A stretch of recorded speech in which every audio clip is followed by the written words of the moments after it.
All right, hi everybody, this is Marissa from Linguabilities. Today we are going to do a quick Zoom tutorial to get you started in telepractice if you've never done it before. So let's check it out.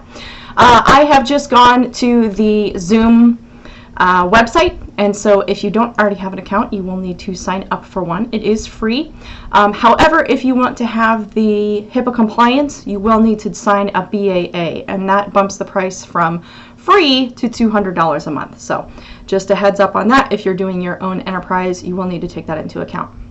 However, I already have an account, so let's go to sign in here.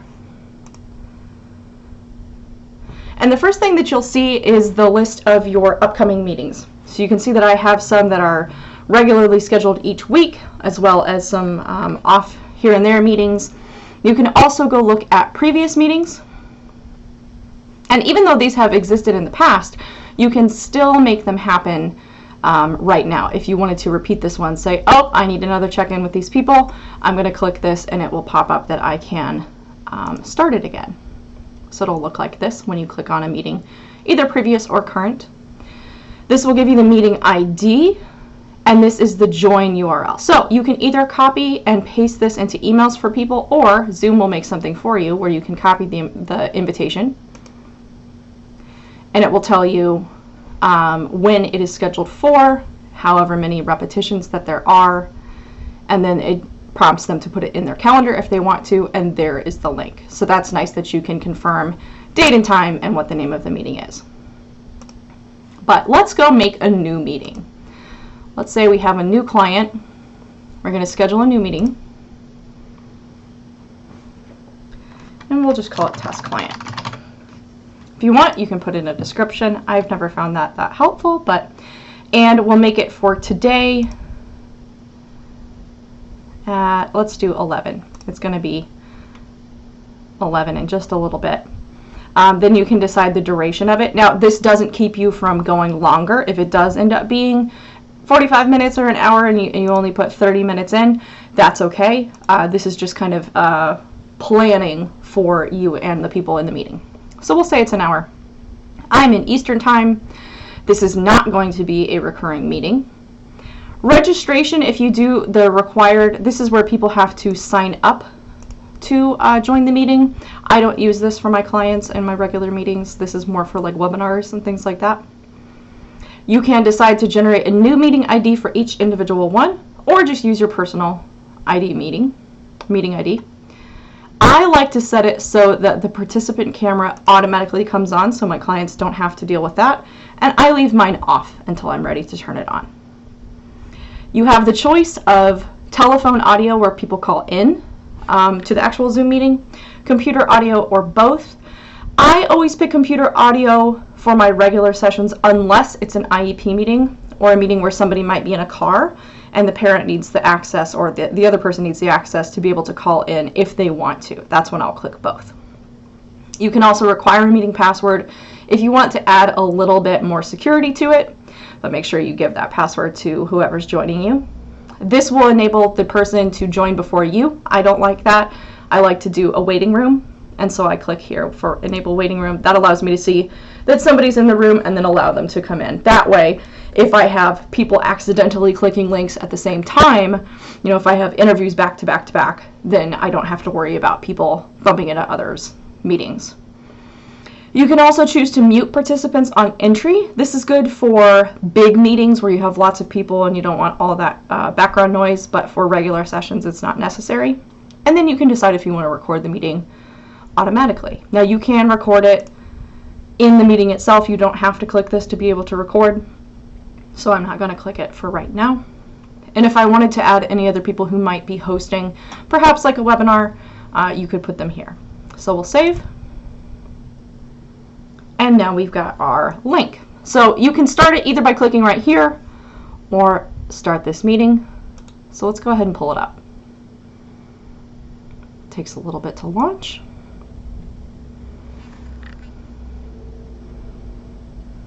Okay, I'm going to bring over the window so you can see. This is what it will look like as I'm waiting for somebody.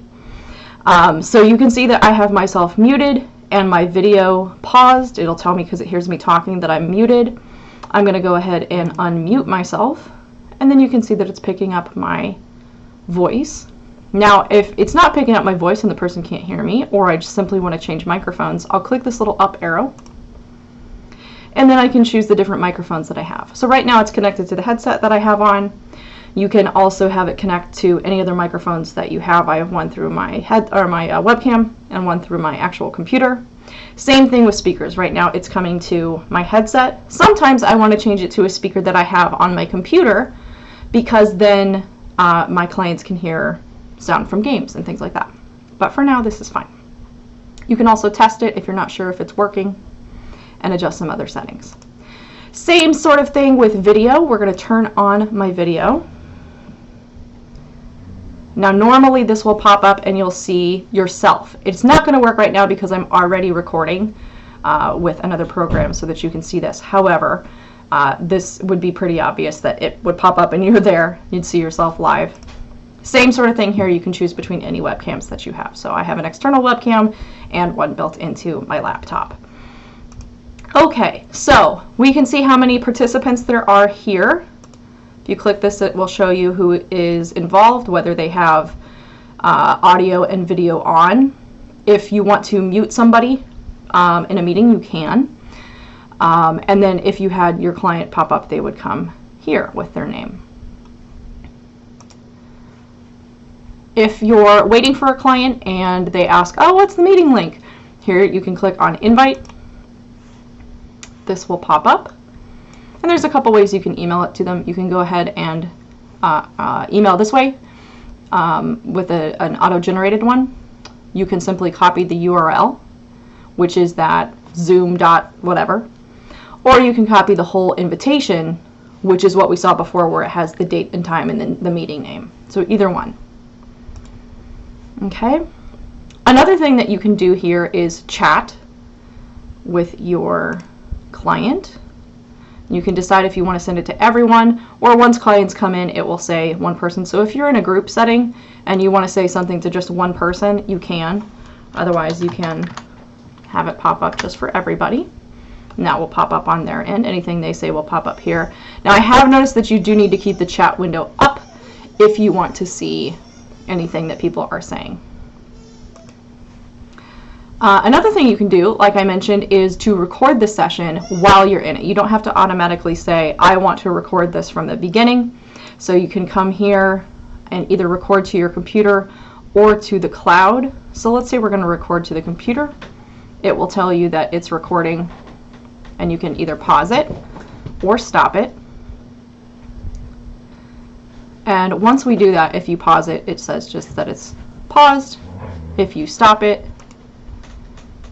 and it will tell you, this is over on another screen, that it will be converted to an MP4, but it's not available until you end the session. So unfortunately, if you want to use this for modeling with your clients, you're not going to be able to. You'd have to use some other sort of feature that you can show to people. Sorry if you hear squeaking, that's my dog playing with a toy. So this is nice more for your own use, or if you want to do store and forward, but maybe not so much while you're actually in the session. The last thing that I want to show you in Zoom is the sharing feature. This is probably the most effective and most useful thing that we have. So you can come share and you can see all the different things that are available. So in basic, you can look between, if you have two screens, this is my main just laptop screen. This is the second screen that I'm on right now. So if I were to share just this screen, I also want to share computer sound, because if I'm ever playing games, I like to have it so they can hear it. So we'll share that, and you can see what we were looking at before. That just pulls up what was on my screen previously.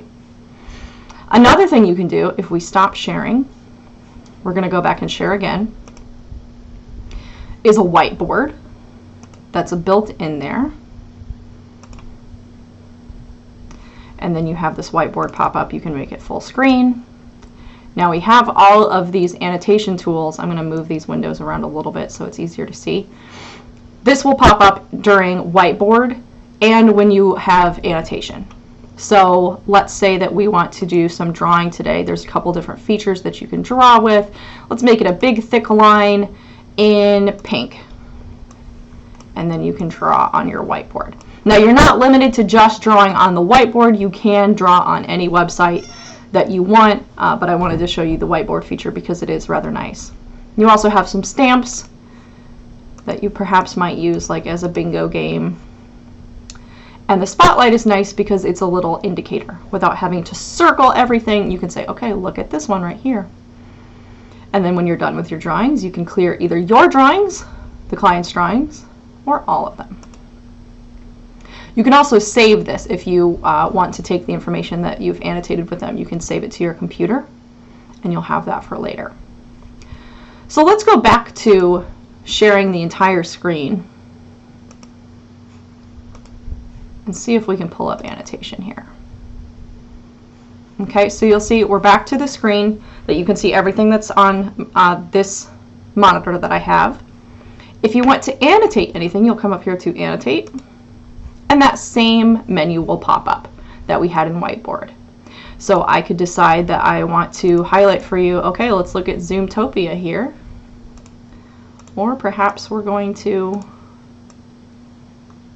highlight it. So you can do this with lots of worksheets, lots of websites. It's really quite helpful. Okay. Another thing that you can share, if you have an iPad or an iPhone where you have apps, this is a direct way to do it. So you don't have to use Air Server, as I've mentioned before. You can come in here. Now, I don't have my iPad set up today, so it won't come up. But if I did, it simply connects through Wi-Fi. You're going to click that, and it will share it. So if I click it right now, it won't do anything because it says that I don't have my iPad available. But that's okay. So we'll come back here.